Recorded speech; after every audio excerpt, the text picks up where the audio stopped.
Saksakallan gunarnavasya Vande Guru Sri Charanarvindam.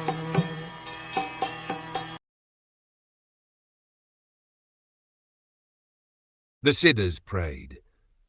Like an elephant that has suffered in a forest fire but can forget all its troubles by entering a river, our minds, O Lord, always merge in the nectarian river of your transcendental pastimes, and they desire never to leave such transcendental bliss, which is as good as the pleasure of merging in the Absolute.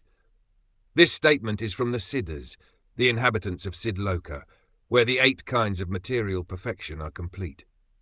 The residents of Siddhloka have full control in the 8 kinds of yogic perfection, but from their statement it appears that they are pure devotees. They always merge in the nectarian river of hearing of the pastimes of the Lord. Hearing of the pastimes of the Lord is called Krishna Kava. Similarly, there is a statement by Prahlad Maharaj that those who are always merged in the ocean of the nectar of describing the Lord's pastimes are liberated and have no fear of the material condition of life. The Siddhas say that the mind of an ordinary person is full of anxieties. The example is given of the elephant who has suffered in a forest fire and who enters into a river for relief. If persons who are suffering in the forest fire of this material existence will only enter into the nectarian river of the description of the pastimes of the Lord, they will forget all the troubles of the miserable material existence.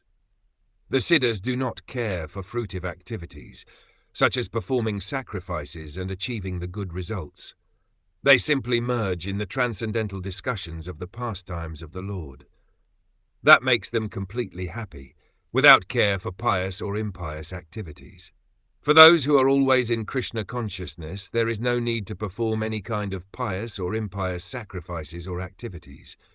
Krishna consciousness is itself complete, for it includes all the processes praised in the Vedic scriptures.